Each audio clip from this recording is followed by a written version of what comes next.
Buenas noches, hermanos, ¿cómo están? Que el Señor les bendiga. Qué gozo, qué alegría poder volver un jueves más a compartir con ustedes la palabra del Señor, hermanos, que es tan bella, tan hermosa, cómo aprendemos, cómo nos llenamos, cómo nos motivamos. Realmente es una gran bendición, porque, amados, es el alimento a nuestro espíritu, es el alimento a nuestros huesos. La palabra de Dios es viva, es eficaz. La palabra de Dios es el maná, es el sustento, es el agua viva.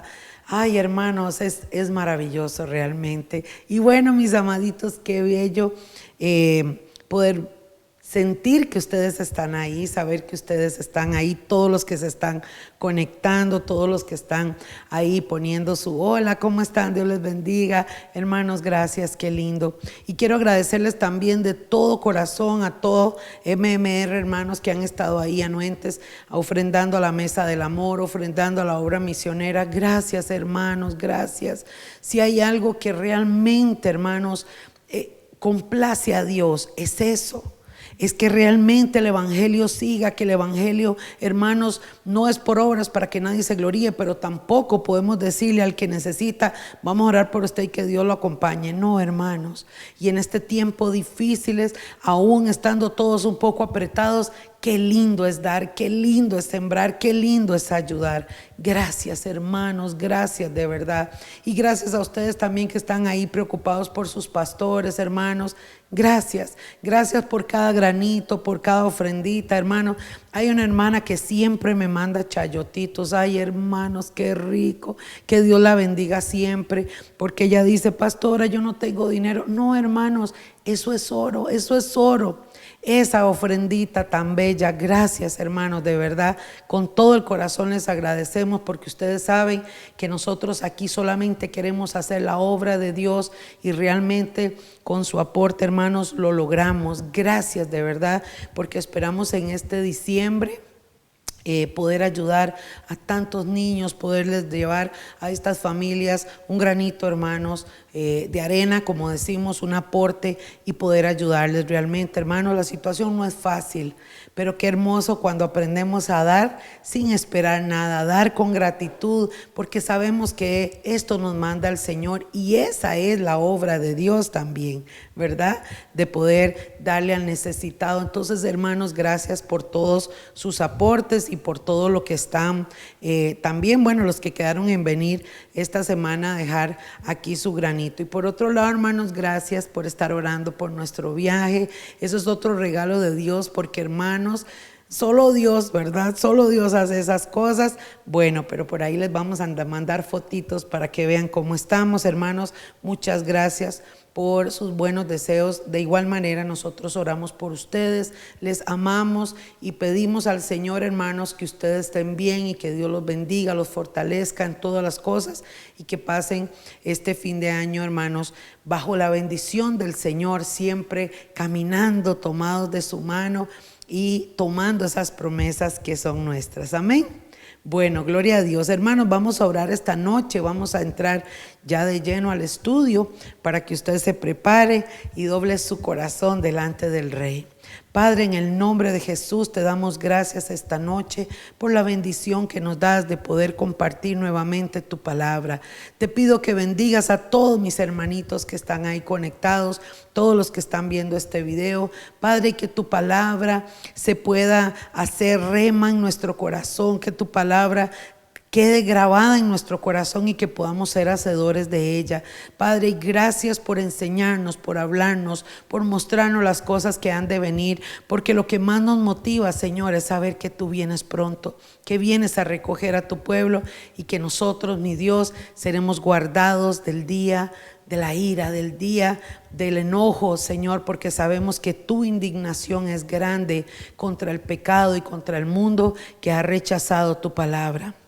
Esta noche te pido que bendigas a todos mis hermanos, Padre, y que sea un tiempo de refrigerio, de gozo y de paz. Te damos gloria en el nombre de tu Hijo Jesús, Padre Celestial. Amén y amén. Bueno, amados, como les decía, la palabra de Dios es este refrigerio, este alimento, así que yo le doy gloria a Dios por ustedes, hermanos, que siempre están ahí, porque están al pie del cañón para recibir la palabra, porque, hermano, el cielo, la tierra pasará, pero su palabra no pasará. Y eso es lo importante, hermanos. Por eso nunca hay que menospreciar la palabra de Dios. Yo me gozo por los siervos y las siervas, por los hijos que están ahí con hambre y sed de la palabra. Porque, hermanos, no crea usted que le va a bajar una gana del cielo, así como, no, hermanos, hay que ponerle, hay que echarle ganas, hay que realmente sacar este tiempo y darle prioridad a esto, hermanos. ¿Por qué? Porque la palabra de Dios y la oración fundamentalmente es una disciplina, hermanos, la cual todo cristiano debe de tener. ¿Para qué? Para estar firme en el Señor, que su fe esté fortalecida y realmente, hermanos, podamos caminar y sobre todo en este tiempo difícil. Saludos a todos los que se han conectado, a todos los que están escribiendo por ahí y los que están mandando sus mensajitos. Los amamos mucho, mis hermanos. Y bueno, resulta, mis amaditos, que vamos entonces a entrar al estudio de esta noche y vamos a repasar. Nos queda este jueves y el otro. Ustedes saben que todos los años MMR cierra, ¿verdad? Hace un tiempo de vacaciones, de descanso a los hermanos. Por tantas actividades y todo. Este año es diferente por el asunto de la pandemia, pero de igual manera, hermanos, como les hemos comunicado, MMR no va a hacer nada presencial, sino hasta enero, esperando en el Señor que el Ministerio de Salud no cambie. Entonces, bueno, hermanos, nos estamos preparando para la apertura el 10 de enero, si el Señor así lo permite. Ahí les vamos a estar dando la información y sabemos, hermanos, que Dios tiene control de todo, gloria a Dios. Amados, entramos en el tema. Recuerdan que hemos estado viendo una serie de acontecimientos y vuelvo a hacer otro resumen rápido para la gente que está comenzando en el Evangelio, que nos están escuchando, que hay muchos hermanos por ahí, y saludo a mis hermanos inclusive que están en Estados Unidos, que están recibiendo esta palabra en San Carlos, en Guanacaste, en un montón de lados, que me escriben por ahí, me dice: pastora, estamos llevando los estudios, que Dios les bendiga, los animo y los felicito a seguir adelante y los felicito por lo que están haciendo. Pero entonces por eso es que hacemos un recuento un poquito para que la gente pueda enrumbarse. El apóstol Juan, que era uno de los apóstoles de Jesús, de los discípulos de Jesús, el menor, él, hermanos, es el que recibe esta revelación. Vimos en el capítulo 1 que él tiene una visión donde ve a Jesús glorificado. Es su maestro, su Señor, al que vio en la tierra humanamente, ahora lo está viendo glorificado, vestido de rey, de majestuosidad. Y entonces el libro de Apocalipsis, que es escrito por Juan, comienza Juan a escribir precisamente todo lo que él ve y todo lo que Jesús le dice que escriba.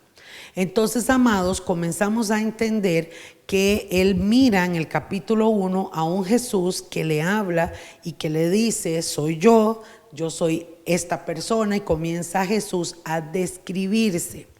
Escuche esto, hermanos, empieza a describir a sí mismo, y por eso es que usted encuentra tantos términos en la Biblia, como por ejemplo el Hijo del Hombre, el gran yo soy, el Alfa y el Omega, yo soy la estrella de la mañana, yo soy el pan de vida, yo soy, o sea, ese montón de descripciones, de nombres que Jesús usa para describirse de sí mismo, hermanos, es una forma de enseñarnos a nosotros los seres humanos todo lo que Él es. ¿Están conmigo? Todo lo que Él es. Entonces, cuando usted comprende y entiende que cuando Él dice, por ejemplo, yo soy el pan de vida, y usted dice, claro, yo ahora entiendo que Él es un sustento para mi vida espiritual, y cuando mi vida espiritual está afinada, está bien con el Señor, mi vida física lo refleja. ¿Por qué? Porque hay gozo, porque hay paz, porque hay ánimo, porque hay fe, hay tantas cosas. Entonces, hermanos, ahí es donde nosotros comenzamos a conocer quién es Jesús, cuáles son sus características, Cuando Jesús dice, yo soy el que soy, o yo soy el alfa y el omega, entendemos que Él es el principio, que Él es el fin, que tiene un poder ilimitado, que tiene un dominio ilimitado, es majestuoso, que Él es rey. Cuando Él dice, por ejemplo, yo soy el agua de vida, vuelve a darnos ese sustento. Cuando Él dice, por ejemplo, yo soy la estrella de la mañana, ¿verdad? Hay un montón de significados, hermanos, que Jesús no solamente se lo hizo ver a Juan para que Juan lo tomara, lo escribiera, sino que también Jesús le reveló cosas a Juan como su discípulo. Siendo Juan judío, Juan comenzó a tratar de entender, yo me puedo imaginar, todo lo que Jesús le decía. Entonces Juan en el capítulo 1 comienza a escribir. El Señor le dice, escribe las cosas que has visto, las que estás viendo ahora y las que vienen adelante. Juan entonces comienza a escribir, y eso lo dice el versículo 19, y Juan entonces, hermanos, comienza a hablar de las cosas que él, o sea, escribe cosas que él vivió, que estaba viviendo en ese momento y lo que iba a venir. Dentro de ese panorama futurista, de esa percepción o de esa revelación que Jesús le da para el futuro, hay cosas, hermanos, que se cumplieron tiempo después de que Juan estuvo ahí, o que estuvo en la isla de Patmos, que estuvo vivo. Y luego, hermanos, hay cosas que están por cumplirse. Hoy estamos ante una época donde está habiendo un movimiento profético y se están cumpliendo muchas cosas que son las señales que indican que la venida del Señor está muy cerca. Esta venida no es la segunda venida del Señor que habla la Biblia, sino el arrebatamiento, revelado al apóstol Pablo en Primera de Tesalonicenses 4 y 5, y entonces, hermanos, también Jesús habló de esto en Mateo 24, en Marcos 13 y en Lucas 21. ¿Qué sucede entonces? Sucede, hermanos, que Juan recibe esta revelación y Jesús entonces comienza a decirle, Juan, vaya, háblele a las iglesias. ¿Cuáles iglesias? Las 7 iglesias que están en Asia.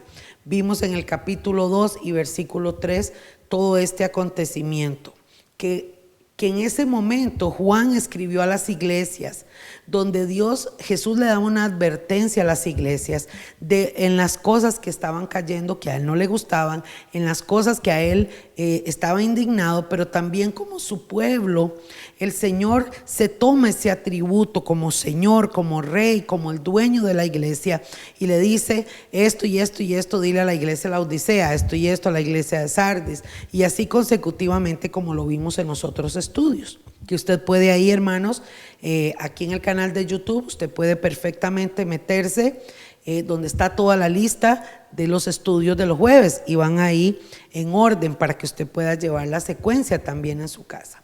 ¿Qué sucedió? Bueno, hermanos, que después de que Juan entonces tiene este panorama, y aquí es donde yo quiero que usted pueda nuevamente orientarse para que pueda entender bien este estudio. En el capítulo 1, él conoce y ve a Jesús por primera vez glorificado, y entonces ve toda su descripción que vimos, ¿verdad? Y empieza a conocer las facetas, o empieza a ver, por ejemplo, hermanos, que Jesús tiene una representación de su humildad, pero también una representación de su indignación, tiene una representación de su amor, pero tiene una representación de su enojo. ¿Comprendemos eso? Cuando nosotros vemos, hermanos, todas esas facetas, y por esto es tan importante que usted lo pueda entender, al poder usted ver todas estas facetas de Jesús, vamos entendiendo cómo es nuestro Señor, por qué el Señor se molesta, qué lo enoja, qué lo indigna, pero también vemos cómo es su amor, cómo es su misericordia, cómo es su favor, y es más grande. Escucha, amado, es más grande, es más profundo su amor, incomprensible, es indescriptible humanamente poder descifrar el amor tan, pero tan grande que Jesús, que el Padre tiene por ti y por mí y por todos los seres humanos. Es imposible describirlo. Se nos funde para que tengamos una idea. Y su enojo y su ira se va a dar, pero es más grande su amor y su misericordia. Esa es la parte que el ser humano no ha entendido. ¿Está conmigo? Cuando comprendemos que su amor es más grande, que su misericordia es tan grande y que cada día nos da una oportunidad para buscarle, para arrepentirnos, para estar a cuentas con Él. Cuando el ser humano entienda esa parte, hermanos, va a ser agradecido eternamente y para siempre con el Señor, que es la parte que yo quiero que usted pueda entender, porque esto es parte de lo que describe Apocalipsis. En Apocalipsis vamos a ver, hermanos, cómo esta misericordia de Dios hacia los que le han seguido, hacia los que le hemos seguido desde el principio, los que amamos al Señor, los que creemos en su palabra, es tal el agradecimiento, hermanos, de ver que fuimos parte de un tiempo donde tuvimos la oportunidad de salvarnos y cómo, hermanos, fuimos guardados de la indignación de Él. Porque Jesús, al ponerlo como juez, y esa es la parte que Juan vio. Juan ve, hermanos, a un Jesús glorificado, sentado en el trono, rodeado de poder, de autoridad. Aquel humano que estuvo en la tierra, que lo escupieron, ¿verdad? Que cualquiera puede decir, bueno, no pudo hacer mucho porque la gente no creyó y los que creyeron recibieron un milagro. Sí, esa fue la misión de Jesús, pero ahora Juan ve a Jesús totalmente revestido de poder en su trono. Ya está listo, o ya ha estado, por ejemplo, Juan mirando, se lo voy a poner así para que no se enreden. Juan, por ejemplo, entiende un panorama y ahora entiende este otro. Y Juan, al haber estado con Jesús y al haber conocido a Jesús, le conoció muchas facetas humanas, pero ahora está viendo esta faceta de rey, esta faceta de autoridad sobre todo el universo. Escucha, hermano, no es sobre solo la tierra, ni un país, ni Israel, no, sobre todo el universo. Ok, entonces vamos entendiendo por ahí.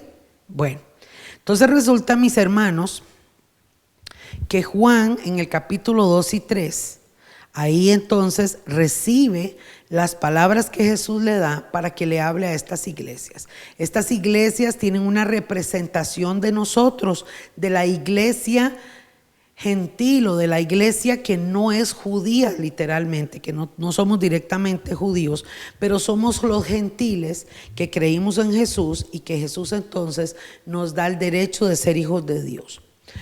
Es importante que entendamos, hermanos, que hay palabra entonces en la Biblia que está dirigida exclusivamente al pueblo de Israel, a ese país que está en el Medio Oriente, que son judíos, que vienen todos de la descendencia de Abraham, todo ese pueblo judío. Hay palabra en la Biblia que es exclusiva para ellos, pero también hay palabra en la Biblia que es exclusiva para este otro pueblo. ¿Cuál es este otro pueblo? Nosotros, los que hemos creído en Jesús, los que hemos sido comprados por su sangre, los que le hemos creído y hemos obtenido la salvación por medio de Jesucristo y por medio de su gran misericordia, hermanos, y por sus promesas, Él nos ha otorgado ser llamados hijos de Dios. Amén. Ustedes lo saben, Juan 3, 16, ¿verdad? Que todos conocemos ese versículo de memoria, que precisamente lo escribió Juan, porque de tal manera amó Dios Padre al mundo, que envió a su único hijo. ¿Cuántos hijos? Único, no tiene más hermanos como otras religiones lo dicen. Eso es una mentira del diablo. A su único hijo, para que todo aquel, ¿quién? Todo aquel. Si hubiera dicho para que todos los judíos que crean en él tengan vida eterna, pero no dice los judíos, sino todos. Y por eso, amados, el apóstol Pablo, cuando escribe, y usted lee todas las cartas de Tito, Tesalonicenses, Romanos, Efesios, Gálatas, todas las cartas que este apóstol Pablo escribe, hermanos, también, él fue elegido por Dios para ir a predicarle a los gentiles. ¿A quiénes? A nosotros. Y gracias a Dios, hermanos, por estos varones el evangelio llegó a nosotros. Qué hermoso, ¿verdad? Y sigue entonces ahora, hermano, este evangelio llegando a otros lugares. Por eso, hermano, lo que yo les decía, Realmente, cuando usted comprende a la luz de la palabra que lo que se hace en la iglesia es llevar el mensaje, es propagar el mensaje, hermanos. Por eso que nosotros ofrendamos, diezmamos, nos movemos, hacemos aquí, hacemos allá. Porque, hermanos, si una persona o una iglesia toma los dineros para llenarse y que el pastor tenga guardaespaldas y avión privado y todo, hermanos, eso es una apostasía, eso es una herejía. Eso es una mentira del diablo. Falsos apóstoles y falsos pastores que han engañado a la gente haciéndole creer esto. No, hermanos. Si el mismo Jesús, siendo humilde aquí en la tierra, no tenía ni a dónde recostar su cabeza, ¿por qué los pastores hoy pretenden tener el BM último modelo? Creo que andan un poco perdidos, porque el evangelio es este. Los discípulos de Jesús, inclusive Pablo, hermanos, que dice que fue el abortivo, que fue el último que apareció, murieron por la causa de Cristo, lo dejaron todo por llevar el evangelio. Y hoy por hoy, hermanos, gloria a Dios por las redes sociales, porque aquí estamos evangelizando, aquí estamos llevando el evangelio. No una palabra que inventamos, la palabra que ya está escrita. ¿Cuánto le dan gloria a Dios? Juan, entonces, hermanos, cuando él tiene la oportunidad de ver a Jesús y Jesús le dice, escribe a las iglesias, entonces les habla y les dice quién es Jesús, por qué Jesús está diciendo, porque esas cartas es como literalmente escritas por el Señor. Y ahí es donde el Señor alerta y advierte a esta iglesia o estas iglesias que son representados igual a nosotros. Esa palabra también es para nosotros hoy, hermanos, de que tenemos que buscar la santidad. ¿Están conmigo? Buscar la santidad, sin la cual nadie verá al Señor. ¿Ve? Entonces, hermanos, por ese motivo es que nosotros necesitamos estar anuentes buscando al Señor. ¿Cuánto le dan gloria a Dios? Amén. Bueno, bendito sea el Señor. Entonces, mis amados, dentro de todo este panorama, vemos que Juan en el capítulo 4 tiene otra visión, y esta es la parte que quiero que ustedes puedan ver para que podamos enrumbarnos, porque hay algo importante, hermanos. Cuando nosotros queremos entender, porque hay gente que, como decía un pastor ahí, es que queremos saber dónde está tomando café el anticristo hoy. No, hermanos, vamos despacio, sobre todo por los nuevecitos, porque necesitan aprender. ¿Qué sucede, mis hermanos? Que ahorita, para poder entrar a entender realmente los sellos y todo lo que describe la Biblia, es necesario estudiar todos estos versículos y estos capítulos. Entonces, ¿qué pasó? Que en el capítulo 4 lo pudimos ver, hermanos, fue glorioso. Juan tiene una visión, y en esta visión, que ya es en el cielo, ya no es en la tierra, ya no es a las iglesias, ya pasó eso, ahora él tiene otra visión. En esta visión él ve exactamente un trono o un escenario. Está el Padre, está el Hijo, ¿ok? Juan no lo pone como tal, pero sí comienza a describir lo que él ve. Y ahí es donde el Espíritu Santo nos trae iluminación. En ese trono que él ve, hermanos, él ve un arco iris, ve unos colores que ya los vimos en las lecciones pasadas, que tienen una gran representación de quién es Jesús. Vamos entendiendo de quién es Jesús, cuál es su personalidad, cuáles son sus sentimientos, sus pensamientos, las profecías que están escritas en él. Cuando uno va entendiendo que todos estos simbolismos tienen un porqué y un para qué y un de qué viene, que es exactamente del Señor, vamos entendiendo lo que Jesús le permite a Juan ver. Porque mire, hermanos, hay gente que desea pensar y hay gente que es obsesiva buscando literatura del cielo y del infierno y de cosas. Yo siempre he creído esto, mis amaditos. Si Jesús dejó su palabra y en su palabra habla del cielo y del infierno, lo que dice ahí es lo que Él quiere que sepamos. Y si usted quiere saber más, Si le pica el gusanito que quiere saber más de qué dice la Biblia, del cielo, del infierno, o qué más hay allá, hermanos, pues yo le voy a recomendar que lea Deuteronomio 29, 29. Porque Deuteronomio 29, 29 dice que hay cosas que son misterios de Dios y que lo que nosotros sabemos es porque Él ha querido que se nos revele. Lo que Dios no quiere revelarnos, hermanos, pues ni modo. Aguantarnos, ¿verdad? Y a esperar. Cuando estemos en el cielo quizás vamos a entender y a conocer muchas cosas. Pero mientras tanto, hermanos, solamente tenemos esta palabra que es bendita, que es gloriosa y que Dios nos dio la capacidad de entenderla.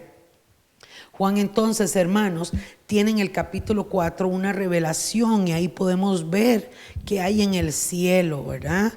Y es muy importante entender que cuando él ve el trono y ve los colores y las facetas y la representación de lo que es Jesús y de lo que habla el Evangelio, vemos, hermanos, que hay cuatro seres que él los toma, digámoslo así, o lo escribe literalmente Juan, diciendo hay cuatro seres vivientes. No puede decir son ángeles, son arcángeles, son seres, o sea, no sabe porque él da una descripción. Vimos que estos cuatro seres vivientes tenían unos una cara de león, otro tenía una cara de otra cosa y qué sé yo. Varias también, hermanos, como un monstruo, como un fenómeno, pero realmente no son monstruos como mucha gente lo ve, sino que tiene una representación de quién es Jesús, de lo que Jesús fue, es y será. ¿Por qué, hermanos? A ver si usted lo puede entender. Porque Jesús en el Antiguo Testamento la gente no lo conocía, tenía la percepción de Dios. Pero Él viene y se presenta y se muestra como el Hijo de Dios y hace milagros y se da a conocer. En esa faceta, Jesús entonces tuvo una gran representación. Por ejemplo, en el pueblo de Israel, Él es el león de la tribu de Judá. Eso tiene una trascendencia judía. ¿Quién era Judá? ¿Por qué los judíos le dieron ese nombre, que Él era el león de la tribu de Judá? Porque Él cumplía una profecía que se había escrito. Y todas estas cosas, para poner un ejemplo, hermanos, son importantes irlas conociendo. Por eso es que yo trato de ir repitiendo y repitiendo, porque así es como a uno se le pega, ¿o no? ¿Verdad que sí? Porque a veces uno, hermanos, de la noche a la primera quiere aturugarse todo y no lo puede procesar. Se pueden empachar, como decimos. Pero en este caso, mis hermanos, simplemente vamos a ir entendiendo y conociendo un poco sobre esto. Entonces, ¿qué pasa, hermanos? Que Juan tiene una revelación del cielo, ve estos cuatro seres vivientes y estos cuatro seres vivientes que tienen caras y tienen alas y tienen una representación que tiene que ver con la persona de Jesús, pero también tienen una responsabilidad. Son como cuatro seres que Dios creó también y que tienen parte, escuche esto, tienen parte de los juicios de Dios. Por eso es importante entender Apocalipsis 4, ¿están conmigo? Porque nosotros, hermanos, al poder ir entendiendo esta visión que tiene Juan, que de hecho nos llevó 2 estudios, es precisamente para ir conociendo qué es lo que Jesús estaba tratando de enseñarle a Juan. Entonces, hermanos, estos 4 seres vivientes están delante del trono. Hay un candelabro con 7 lámparas encendidas o 7 velas que representan al Espíritu Santo, sus manifestaciones, que fue como está revelado en la Biblia desde el Antiguo Testamento. Y él ve 24 ancianos, 24 tronos alrededor del trono. Pudimos entender, amados, que estas 24 ancianos son la iglesia de Cristo. ¿Cuál iglesia? La iglesia que ya fue arrebatada. Entonces, vean cómo vamos entendiendo. En el capítulo 1, Juan tiene una revelación de Jesús glorificado. Jesús le da indicaciones. En el capítulo 2 y 3 le habla a las iglesias y para el capítulo 4 ya la iglesia está en el cielo. ¿Qué nos enseña esto? Nos reafirma, hermanos, que realmente nosotros como hijos de Dios y sabemos que el arrebatamiento es bíblico, que es real. Que digan lo que digan otros y que piensen lo que piensen, y algunos hacen un enredo, hermanos, que es terrible, mejor ni escucharlos, porque esto es lo que dice la Biblia. ¿Qué sucede entonces? Que aquí estamos viendo una serie de acontecimientos que le fueron revelados a Juan, del cual nosotros, hermanos, somos partícipes. ¿Cuánto le dan gloria a Dios? Bueno, entonces en el capítulo 4 pudimos ver, hermanos, que estos seres vivientes, estos 4 seres vivientes y todos los 24 ancianos se postran y le dan una adoración.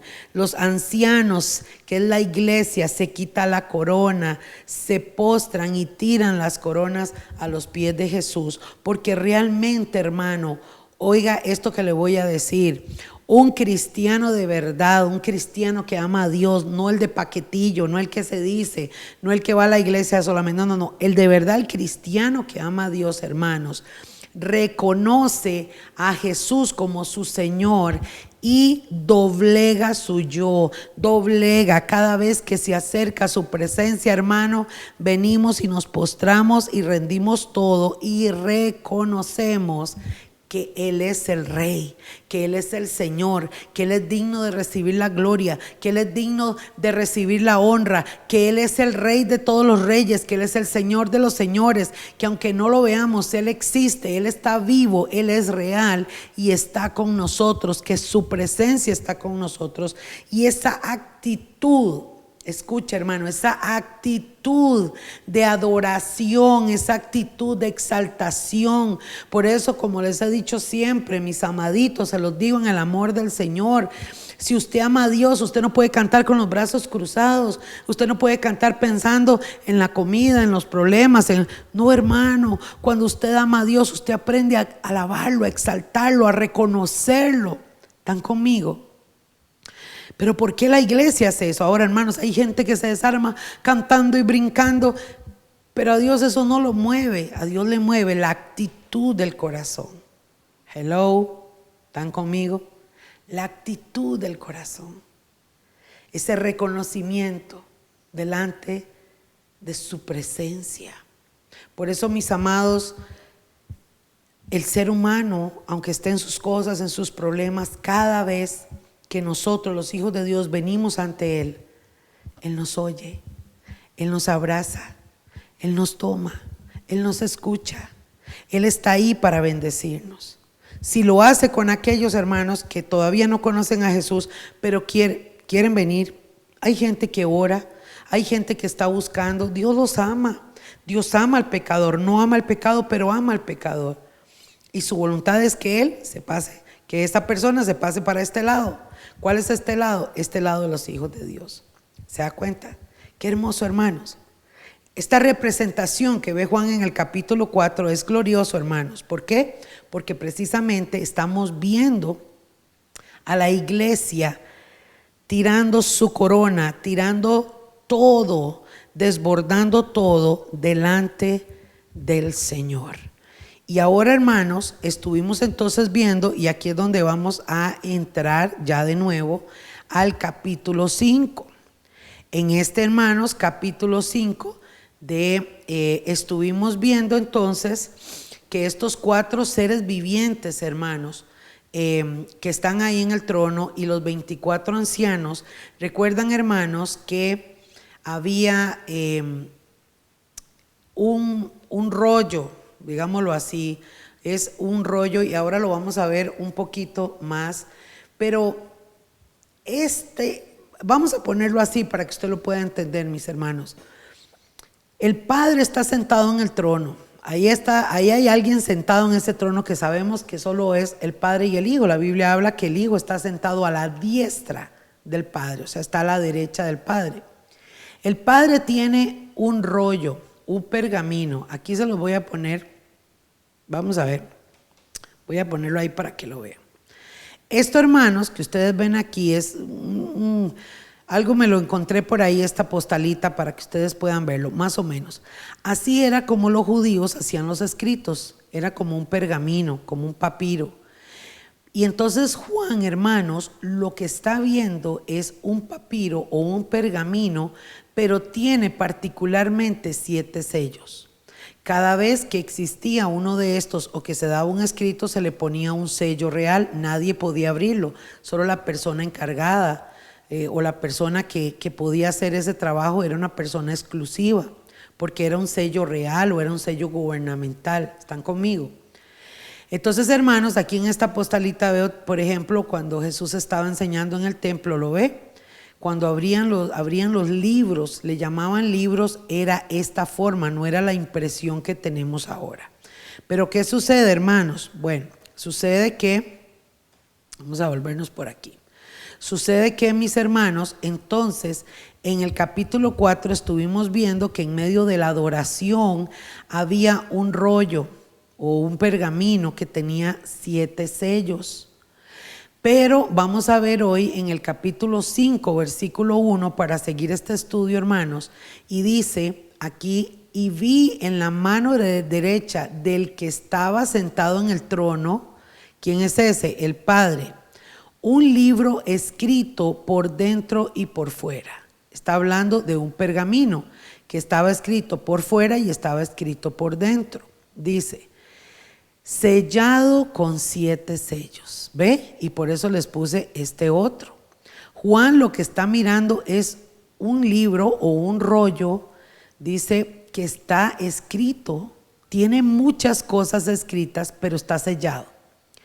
Cuando en este tiempo, hermanos, existía, por ejemplo, este tipo de mensajes o este tipo de escrituras, y por ejemplo, hermanos, un rey o alguien gubernamental hacía un escrito y se sellaba y tenía que enviarlo o estaba por ahí, no podía abrirlo nadie. Por ejemplo, hermanos, los 10 mandamientos o parte de los mandamientos que Moisés escribió, por ejemplo, al principio, todos estos mandamientos estaban escritos y estos rollos eran los que estaban dentro de el arca, ¿verdad? Que era el lugar santísimo, era el lugar especial que los judíos tenían dentro del arca del pacto. Lo que estaban guardados eran estos escritos. En el tiempo de Jesús, hermanos, que ya el arca no existía, los judíos o los sacerdotes de los templos, digamos de las sinagogas, tenían copias de los escritos. Ellos hicieron muchas copias de todo lo que estaba escrito, todo el Antiguo Testamento estaba aquí.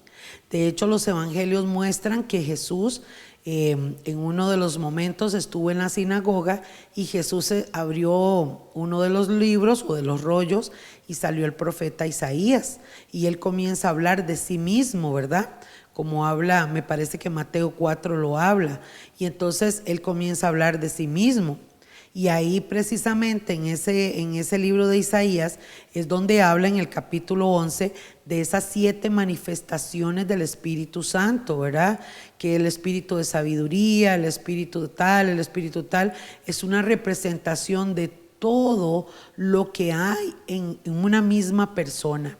Jesucristo, hermano, se hizo ser humano, pero su divinidad, su deidad, su realeza está intacta, su esencia, ¿están conmigo? Estaba en esta persona, en este cuerpo que él usó temporal, pero él realmente está en el cielo, hermanos. Y aquí entonces el apóstol Juan ve esta parte tan importante. Ahora, este libro, hermanos, está escrito por dentro y por fuera. Y este libro tiene 7 sellos. Lo importante de entender esto, hermanos, es que cada uno de estos sellos desata una palabra. Es como que al romper uno se suelta un juicio, una palabra que está escrito para la tierra. Pero vea lo que sucede en el versículo 2. Vi un ángel, dice Juan, y vi a un ángel fuerte que pregonaba a gran voz. O sea, aquí lo que Juan está viendo, hermanos, es a un ángel en medio de esta escena. Entonces, volvemos para que usted vuelva a recordarlo. Vamos de nuevo para que no se me haga, hermanos, un colocho. 24 ancianos, alguien sentado en un trono que es el Padre. Tiene un rollo, un libro en su mano. Juan ve que tiene 7 sellos. Están los 4 seres vivientes Están los 24 ancianos que se postran, que adoran al Señor, ¿verdad? Y Juan está viendo y ve ese rollo que tiene el Padre. Pero en ese momento, hermanos, él ve a un ángel, se acerca, entra un ángel a la escena, ¿verdad? Y este ángel que entra, entonces, hermanos, dice, y pregonaba a gran voz, o sea, habla a gran voz. Y dice como signo de pregunta, escuche esto, ¿quién es digno de abrir el libro y de desatar sus sellos o de soltar sus sellos? ¿Se da cuenta la pregunta? ¿Quién es digno de abrir este libro? O sea, hermanos, que el ángel, vean qué interesante esto, el ángel no está diciendo, por ejemplo, no entra diciendo, bueno, vamos a ver a quién elegimos, vamos a hacer aquí una mesa redonda o una votación, ¿verdad? No, el ángel no entra diciendo, por ejemplo, bueno, nosotros hemos sabido que tal persona tiene la capacidad o vamos a otorgarle, no. Muy importante esta palabra, escuche. ¿Quién es digno? Esta palabra, ay, esto tiene peso. Amados, esto tiene peso. ¿Quién es digno? ¿Quién es la única persona que tiene dignidad, que tiene todo para poder abrir este libro? Oiga, hermanos, ponga atención. ¿Quién es digno de abrir el libro y de desatar, todo eso, de ir soltando sus sellos? Y escuche lo que dice el verso 3. Y ninguno, ni en el cielo, ni en la tierra, ni debajo de la tierra, podía abrir el libro, ni aún mirarlo. Oiga, amados, esto es impresionante. Yo me puedo imaginar a Juan viendo semejante visión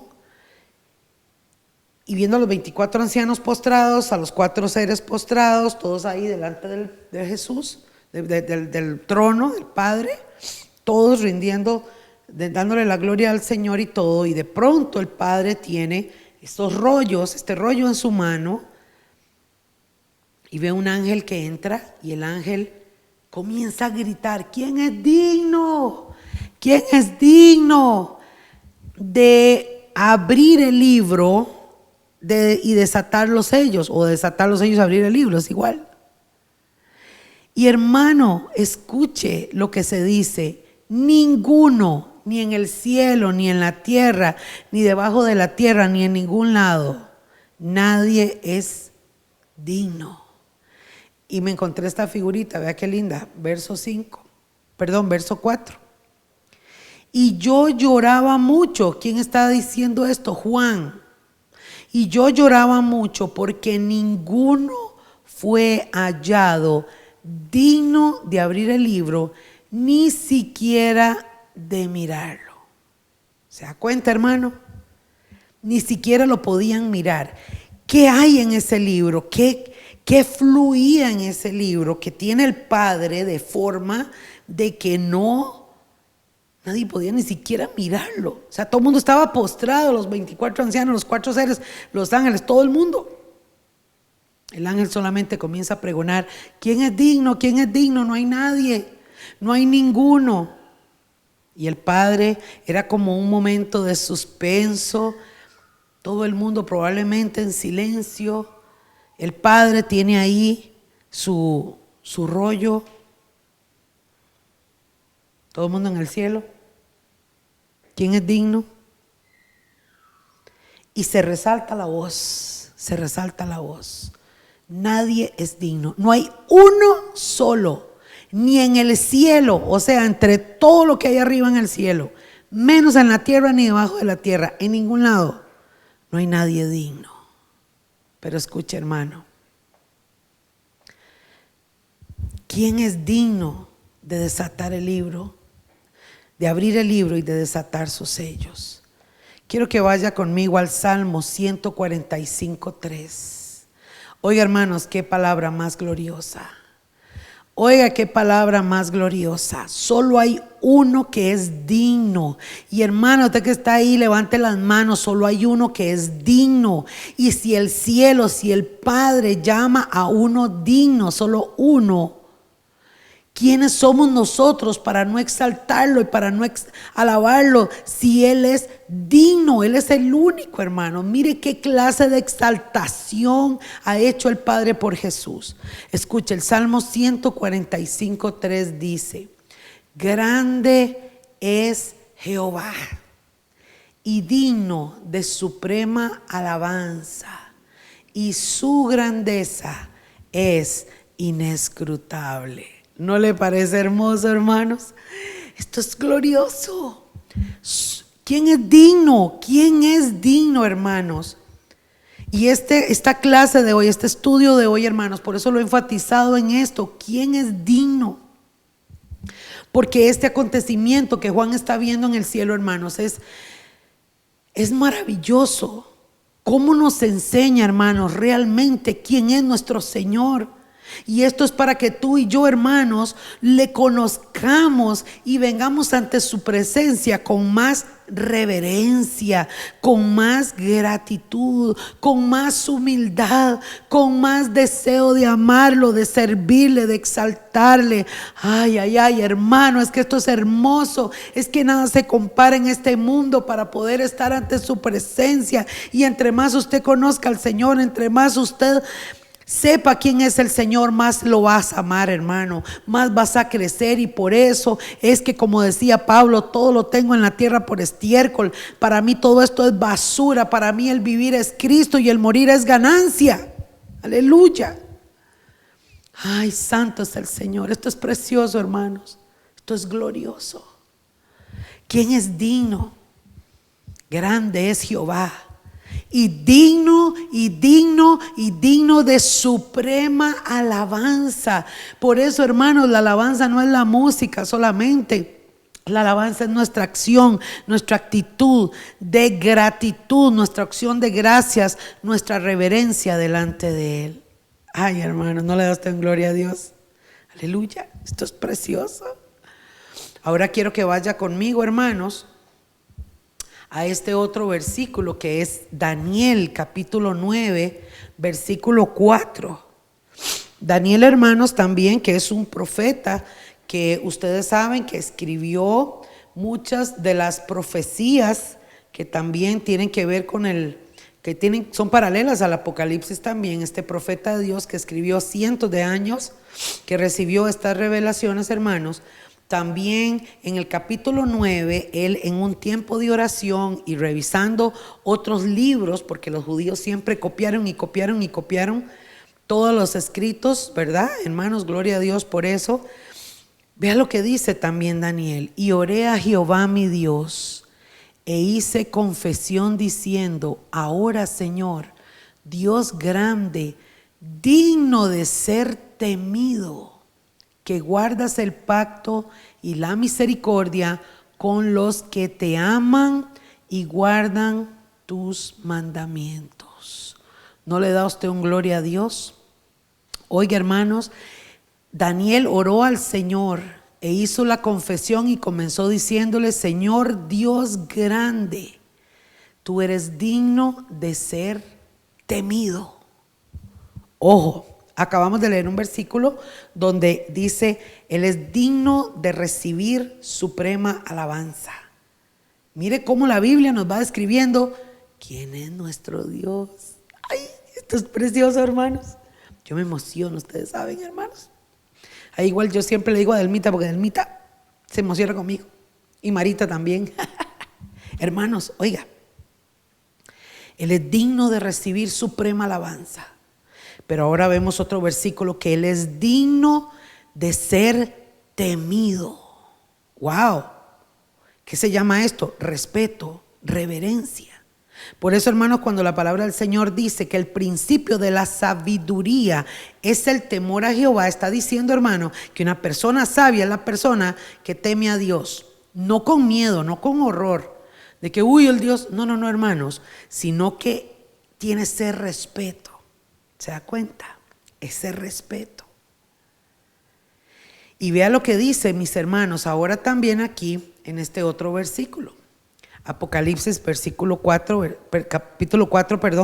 versículo 11, que también lo vimos en la lección, en el estudio pasado, que también Juan lo revela aquí. Dice: Señor, digno eres de recibir la gloria y la honra y el poder, porque tú creaste todas las cosas y por tu voluntad. ¿Cuánto le dan gloria a Dios? Existen y fueron creadas. Ojo a esto que está diciendo Juan, hermanos, también aquí. El Señor, nuestro Dios, nuestro Jesús, es digno.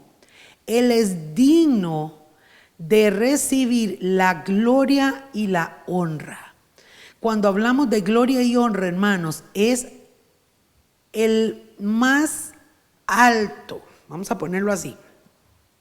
Recibir la gloria, el honor y el poder. Es que todo lo que existe, todo le tiene que rendir gloria. Todo es de Él, porque dice, porque por tu voluntad todas las cosas fueron hechas. Tú creaste todo, todo lo hizo el Señor. Todo. Entonces vamos entendiendo, hermanos, que el Padre, que es el papá de los tomates, le dio todo a su Hijo Jesús. Él ha estado ahí, le ha entregado. Eso no le resta al Padre su gloria, su magnificencia. Él es el Padre y su mismo Hijo Jesucristo le honra. Le honró en la tierra. Dice que se iba a orar al Padre, se iba a exaltar al Padre. Nunca vimos a Jesús poniéndose arriba del Padre, nunca. Él siempre puso al Padre sobre él. Pero el Padre decidió levantarlo, exaltarlo hasta lo sumo, y le dio ese nombre sobre todo nombre, al cual toda rodilla se tiene que doblar. Y el propósito de Jesús en la tierra, amado hermano, es precisamente eso. Dios estuvo cuando todo fue creado. Jesús estuvo ahí. Y se le otorgó, hermanos, la bendición, digámoslo así, o se nos otorgó a nosotros la bendición de ser criaturas hechas por Dios y venir a vivir a la tierra y tener que ser parte de esto. Somos parte de su creación. Ese fue su voluntad, ese fue su deseo. Por eso es que Jesús dice: yo soy el alfa y el omega, o sea, yo estoy desde antes y después. Antes de la fundación del mundo ya estaba yo. Eso es lo que Jesús está diciendo. Y cuando todo se termine, yo voy a seguir porque yo soy eterno. Pero ustedes, los seres humanos, usted y yo que somos seres humanos, Jesús nos diría en este momento: ustedes y yo que somos los seres humanos, ¿qué es lo que sucede? Tienen un tiempo de nacer y un tiempo de morir. Pero yo les puse adentro de ustedes algo eterno y se llama alma. Y si ustedes se vuelven a mí, yo les doy vida eterna. Ustedes no se vuelven a mí, Satanás se los lleva y simple y sencillamente van a la condenación eterna. Eso es lo que dice la palabra. ¿Están conmigo? Pero oiga qué maravilloso. Digno eres, oiga lo que dice, hermanos, digno eres de recibir la gloria y la honra y el poder. ¿Por qué? Porque tú creaste todas las cosas y por tu voluntad existen y fueron creadas. Ay, hermanos, qué hermoso esto. ¿Quién es digno entonces? ¿Quién es digno de recibir la gloria y el poder? Hermanos, y vea lo que dice entonces el versículo 5. Y uno de los ancianos, alguien que estaba ahí, le dijo a Juan: no llores. He aquí, escuche qué palabra, he aquí que el león de la tribu de Judá, la raíz de David, ha vencido para abrir el libro y desatar sus 7 sellos. ¿Cuánto le dan gloria a Dios? ¿Sabe qué está diciendo aquí, hermanos? Aquí está diciéndole este anciano a Juan: no llores, Juan. No llores, porque el león de la tribu de Judá, la raíz de David. Yo quiero que usted pueda entender esto, mis hermanitos. Juan, siendo judío, conocía las escrituras y conocía la ley, conocía pues, la ley de Moisés y conocía toda la Torá y conocía todo. Y en la Torá, hermanos, dentro de las profecías se había dado también que del linaje de David o de la raíz de David, ¿verdad?, iba a venir el Mesías.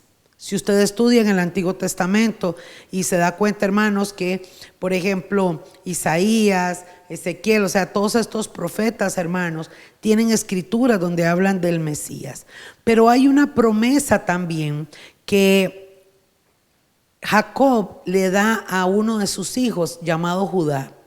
Y entonces, hermanos, este león de la tribu de Judá es una representación de este linaje, de un linaje de rey. Aunque está puesto humanamente, hermanos, este simbolismo de león es porque el león genera autoridad, firmeza, imposición. O sea, usted ve que el león en el mundo, hermanos, ¿verdad? Es el rey de la selva, es un animal respetado por los otros animales, es un animal que marca, un animal, bueno, que tiene muchas cosas que podemos hablar miles de cosas, pero aquí, más que todo, lo que quiero es que podamos entender el simbolismo. Entonces, mis hermanos, es importante y por eso le puse esta figurita. Aquí vemos, hermanos, representado a Jesús como un león, pero también como un cachorro.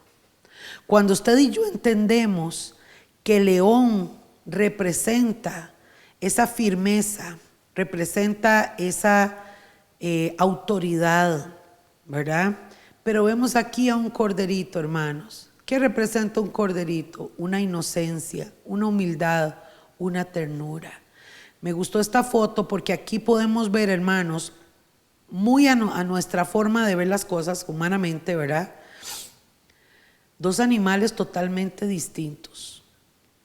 Pero si sacamos de estos dos animales realmente las representaciones y se las ponemos al Señor, nos damos cuenta, hermanos, y aquí entendemos que Él es amor, pero también es fuego consumidor. Juan entonces empieza a llorar porque nadie es digno, pero este anciano le dice: no llores, porque he aquí que el león de la tribu de Judá, está refiriéndose ¿a quién? A Jesús. La raíz de David, ¿a quién se está refiriendo? A Jesús, al Mesías. Ha vencido, hermanos, escuche esta palabra, ha vencido, para abrir el libro y desatar sus 7 sellos. Esta palabra, hermanos, está en Génesis 49, del 9 al 10, se la voy a leer. Dice: cachorro de león. Esta era una forma en que Jacob le hablaba a Judá, a uno de sus hijos, de la tribu o de los 12 hijos que tuvo Jacob, que de hecho, hermanos, de ahí es donde están repartidos todos los judíos hasta el día de hoy, y usted lo puede ver en la Biblia, que unos descienden del linaje tal y el otro, ¿verdad? Todos los judíos, esa gente, saben de dónde provienen, de qué tribu, de cuál grupo provienen. Aquí Jacob le habla entonces, hermanos, y le dice: cachorro de león, Judá, de la presa subsiste, hijo mío, se encorvó, se echó como león, así como león viejo. ¿Quién lo despertará? No será quitado el cetro de Judá. El cetro, hermanos, es lo que le otorga autoridad a un rey, o es una vara es una vara como un pedazo de barra, ¿verdad? El cetro que lo usaban los reyes en su mano derecha, y cuando ellos lo movían, ejecutaban una sentencia, una petición, qué sé yo, y representaba autoridad. Cuando la gente veía que el cetro se movía, corran, ¿verdad? Porque era una sentencia o también una petición. Dice: no será quitado el cetro de Judá, o sea, está hablando de una parte de rey, ni el legislador de entre sus pies, hasta que venga Silo, y a él, escuche esto, se congregarán los pueblos. ¿Qué quiere decir, hermanos? Que aquí Jacob, cuando profetizó estas palabras sobre Judá, estaba inspirado, estaba ministrado por el Espíritu Santo y estaba dando una profecía de que el linaje, la descendencia de Judá, vendría un libertador, vendría un Mesías. Esta profecía se la dio a los judíos, y cuando Jesús aparece en la historia y Jesús cumple con todo esto, por eso, hermano, cuando usted estudia el libro de Mateo, usted se da cuenta que Mateo, que fue un discípulo de Jesús, escribió todo lo que Jesús hizo y lo enfocó a los judíos, respaldando toda su enseñanza con la Torá, para que vieran proféticamente que Jesús era el Mesías. Entonces, amados, el anciano le dice a Juan: no llores, porque el león de la tribu de Judá, la raíz de David, que ha vencido. ¿Por qué ha vencido? Está hablando, hermanos, que ha vencido porque Jesús cumplió su misión en la tierra. Porque Jesús no tenía por qué venir a morir, hermanos. Si Él creó todas las cosas y puso con el Padre, hermanos, y el Espíritu Santo, hicieron la tierra, los cielos, hicieron un paraíso y pusieron al ser humano ahí para que viviéramos felices y todo fuera don't worry, be happy, como digo yo, hermano, todo relax, todo lo más bien y todo. Y el ser humano le hizo más caso al diablo, amaron más las tinieblas que la luz. Si lo pensamos humanamente, podríamos decir: ¿con qué necesidad? Jesús pudo mejor fulminado, nos elimina y hace otro tipo de gente. Pudo desaparecernos, pudo enojarse y mandar ahí un poco de meteoritos y deshace todo, o simplemente da la palabra y todo explota y ya. Pero no, hermanos, ¿qué clase de amor tiene nuestro Señor, que se despojó de allá arriba, donde los ángeles, arcángeles, serafines, todos doblan sus rodillas y se postran delante de Dios, delante del Señor? Dejó toda su gloria, todo lo dejó, hermanos, para meterse en un cuerpo humano y venir a la tierra a cumplir una misión, para que lo mataran, lo escupieran, para que se burlaran, para que vieran en Él su humanidad y no su divinidad, porque mucha gente no lo vio. Para morir en una cruz, para darnos salvación y vida eterna. Murió, resucitó y subió al Padre.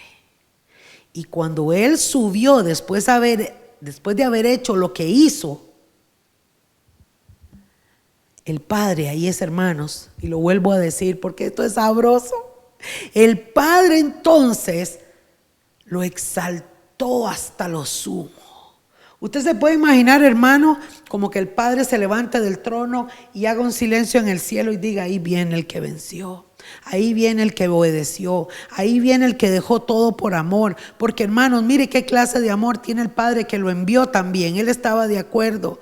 Pero la obediencia de Jesús, por eso Jesús, hermanos, cada vez que oraba y cada vez que le enseñaba a los discípulos, le decía: yo honro a mi Padre y mi Padre está en mí, yo en mi Padre. O sea, esa relación, ese vínculo que tiene Jesús con el Padre, hermanos, nos enseñó en la tierra. Y el mismo Jesús dijo: ese vínculo que yo tengo con mi Padre, ténganlo ustedes conmigo. ¿Están conmigo? Y por eso el Padre lo exaltó hasta lo sumo y le dio un nombre que es sobre todo nombre. Lo puso sobre todas las cosas y le dio autoridad. Entonces, amados, determinaron, escuche, el Padre y el Hijo y el Espíritu Santo determinaron marcar tiempos escritos en la Biblia, proféticos. Tiempo de gracia, este que vivimos. Tiempo de la ira de Dios, la gran tribulación. Tiempo de salvación, desde que Jesús murió en la cruz hasta ahora. Este tiempo de gracia es un tiempo de salvación, de oportunidad. Tiempo de luz, cuando Jesús vino a los judíos. ¿Está conmigo, iglesia? Y termino diciéndote entonces, hermanos, Juan se seca las lágrimas y escucha al anciano que le dice: no llores, porque aquí el digno es Él. ¿Qué más pasó? ¿Qué más vio Juan. ¿Qué sucedió, hermanos? ¿Qué tiene que suceder antes de que se abran esos sellos? No se pierda el otro jueves, hermanos. Yo le oro a Dios para que usted se emocione como yo, porque a mí esto me emociona muchísimo, hermanos, porque es que esto es precioso, hermanos. Es que conocer al Señor y saber las cosas que Él ha hecho por amor a nosotros, hermanos. Realmente esto debe de hacernos recapacitar.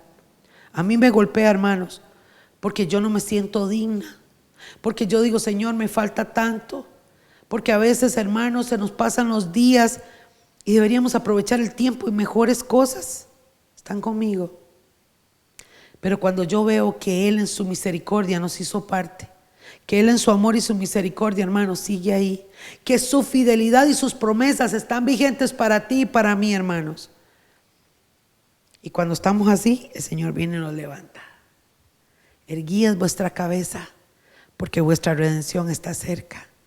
Mis hermanos, no se desanimen. Mis hermanos, no se desalienten. Enamórense de Dios y sigamos creciendo en la palabra, porque conforme tu corazón va creciendo, vamos a alabar a Dios, vamos a adorar a Dios. Por eso, hermanos, si volvemos de nuevo a reunirnos, vamos a ver la gloria de Dios. Porque yo sé que usted, hermano, su llama está siendo encendida. Mire, usted no tiene que ir a que le pongan manos y a que le den una palabra profética para que su llama se encienda. Escucha, iglesia, tú necesitas creer en esta palabra que ya está escrita, conocer al Señor y enamorarte de Él para que tu llama esté siempre fluida. ¿Cuánto le dan gloria a Dios? Eso es así. Mis hermanos, así que vamos a ponerle pausa. Y si Dios lo permite, de hoy en 8 vamos a estar en este estudio, hermanos, en este segundo estudio. Y después vamos a dar un chance para regresar, si Dios lo permite, hermanos, en enero, para seguir nuevamente con los estudios de los sellos del Apocalipsis. Hermanos, gracias por haber estado. Que Dios los bendiga, que Dios me los guarde. Siga motivando, reparta este link, hermano, porque aunque estamos haciéndolo para MMR, usted lo puede compartir, pero no está al público, porque realmente esto es oye carne, ¿verdad?